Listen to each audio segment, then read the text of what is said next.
maka kita akan menyaksikan betapa luasnya, betapa hebatnya rezeki yang telah Allah janjikan kepada kita.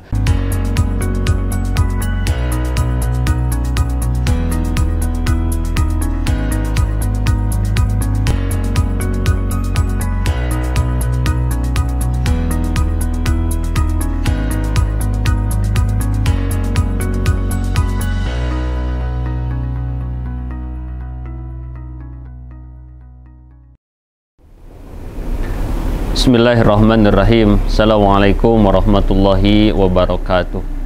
Bismillah, alhamdulillah, salatu wassalamu ala rasulillah wa ala alihi wa sahbihi wa mawalah. Asyhadu an la ilaha illallah wahdahu la syarikalah wa asyhadu anna sayyidana Muhammadan abduhu wa rasuluh alladzi la nabiyya ba'dah wa la rasula ba'dah hatta yaumal qiyamah. Alhamdulillahi rabbil alamin. Sahabat-sahabatku rahimakumullah, hadirin wal hadirat, para pencinta ilmu Allah Subhanahu wa taala, yang harus kita yakini dalam hati kita masing-masing bahwa tidaklah Allah menciptakan makhluknya kecuali yakin Allah sudah menciptakan dengan rezekinya. Dari mulai hewan-hewan kecil, hewan-hewan yang melata, baik yang ada di langit ataupun yang ada di bumi, hakul yakin seluruhnya sudah diberikan rezeki oleh Allah Subhanahu wa taala. Termasuk kita, hadirin rahimakumullah. Kita diciptakan oleh Allah Subhanahu wa taala, hakul yakin ini sudah disediakan dengan rezekinya, baik rezeki zahir ataupun rezeki batin, rezeki dari yang kecil sampai yang besar, yang bisa kita lihat sampai yang tidak bisa kita lihat, rezeki yang bisa kita raba sampai rezeki yang tidak bisa kita raba. Mutlak hakul yakin seluruh rezeki kita sudah berada sempurna dalam pengaturan Allah Subhanahu wa taala. Hanya saja sahabat-sahabatku rahimakumullah, para pencinta ilmu, yang sering menjadi pertanyaan kita bersama, yang suka hadir dalam hati kita, itu suka ada keraguan apakah ada rezekinya tidak untuk kita. Misalnya gitu kan, ada orang yang dia itu sudah bekerja ke sana kemari tapi kok tidak mendapatkan pekerjaan. Ada orang yang sudah melamar ke sana kemari tapi kok belum juga kunjung ada yang menerima lamaran tersebut. Kadang hadirin rahimakumullah, ketika kita sudah berikhtiar ke kanan, berikhtiar ke kiri, ke atas, ke bawah dan lain sebagainya, kadang serasa apa yang kita harapkan, apa yang kita inginkan kok belum kunjung datang. Nah, maka ikhwafillah rahimakumullah, dalam bab rezeki yang harus kita perhatikan, yang harus sering kita tafakuri, yang harus kita tadaburi adalah ternyata rezeki itu ada penghalangnya. Jangan sampai hadirin rahimakumullah, kita terus-terusan meminta rezeki kepada Allah, kita terus-terusan mencari rezeki, tapi kita juga melakukan penghalang-penghalang hadirnya rezeki. Nah, inilah yang kadang suka menjadi kontradiktif dalam hati kita. Kita suka bertanya, kata Pak Ustadz, kata Pak Yai, kata ulama, ud'uni astajib lakum, berdoalah kepada Allah maka niscaya akan diijabah. Wa idza sa'alaka 'ibadi anni fa inni qarib ujibu da'watad da'i idza da'an falyastajibu li wal yu'minu bi la'allahum yarshudun. Banyak dalil, banyak hadis yang kita pelajari yang menunjukkan, yang memberikan penerangan kepada kita bahwa Allah Maha mengijabah doa. Tapi kenapa ketika kita meminta rezeki kepada Allah kok yang kita minta belum kunjung datang?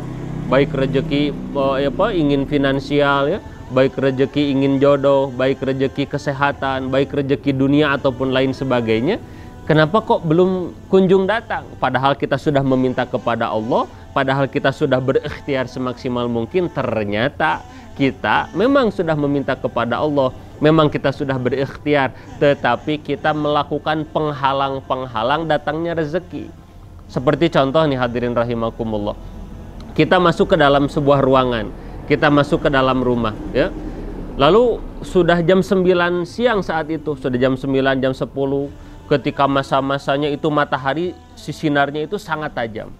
Kita masuk ke dalam rumah, tetapi di rumah itu kita tidak merasakan tuh cahaya matahari, tidak merasakan sinar matahari, kita malah kegelapan, merasa gelap di dalam ruangan itu. Lalu kita misalnya di dalam ruangan itu sibuk misalnya mencerca sinar matahari, sibuk menyalakan sinar matahari. Mana sinar matahari katanya jam 9, jam 10 itu matahari sedang tajam-tajamnya bersinar. Tapi kenapa ini jam 9, jam 10 kok saya di ruangan ini malah gelap?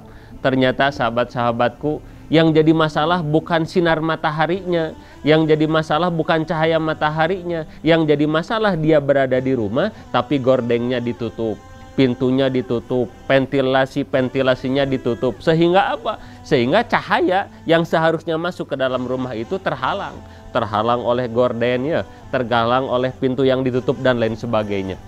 Maka tidak adil kalau ada hamba Allah, dia sudah berdoa, dia sudah berikhtiar, kemudian rezeki ternyata tidak kunjung datang, kemudian dia serta-merta menyalahkan Allah, serta-merta menyalahkan ikhtiar. Padahal apa? Padahal rezekinya itu terhalang oleh dirinya sendiri. Innar rajula la yuhrimu rizqo bidzanbi yusibuh. Seseorang itu, sahabat-sahabatku, akan terhalang dari rezeki yang seharusnya sampai kepadanya gara-gara apa? Gara-gara dosa-dosa yang ia lakukan. Hadirin rahimakumullah, sahabat-sahabatku para pencinta ilmu Allah.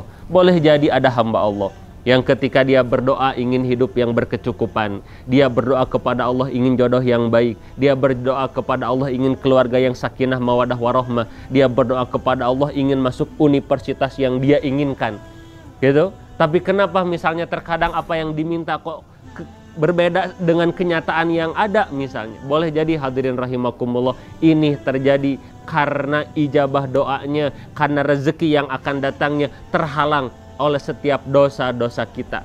Baik dosa kita mendolimi diri kita sendiri atau dosa kita mendolimi orang lain. Hadirin rahimakumullah, sahabat-sahabatku pencinta ilmu, semoga ketika kita memahami bahwasanya rezeki itu bisa terhalang oleh dosa kita, bahwasanya rezeki itu bisa terhalang oleh maksiat kita, semakin membuat kita berpikir beribu-ribu kali manakala kita akan berbuat dosa, manakala kita menggenggam HP, kemudian mata kita ingin melihat sesuatu yang bukan haknya kita, manakala mata kita akan melihat maksiat-maksiat dalam genggaman tangan kita, dalam Android kita, dalam HP kita. Maka sahabat-sahabatku, fahamilah bahwasanya ketika mata kita bermaksiat, mungkin akan ada banyak rezeki-rezeki yang akan terhalang kepada kita. Ketika kita menyakiti orang tua, menyakiti guru-guru kita, ada sholat-sholat yang kita tinggalkan, maka sahabat-sahabatku, hakul yakin setiap dosa yang kita lakukan akan menghijab setiap rezeki yang seharusnya datang kepada kita. Hadirin rahimakumullah, kesimpulannya, berdoa maksimal kepada Allah, ikhtiar maksimal, dan jauhi setiap dosa dan maksiat, maka kita akan menyaksikan betapa luasnya, betapa hebatnya rezeki yang telah Allah janjikan kepada kita. Terima kasih. Mohon maaf atas segala kesalahan dan kekhilafan. Subhanakallahumma wa bihamdika asyhadu an la ilaha illa anta astaghfiruka wa atubu ilaih. Wa sallallahu ala sayyidina Muhammadin wa ala alihi wa sahbihi wasallam. Assalamualaikum warahmatullahi wabarakatuh.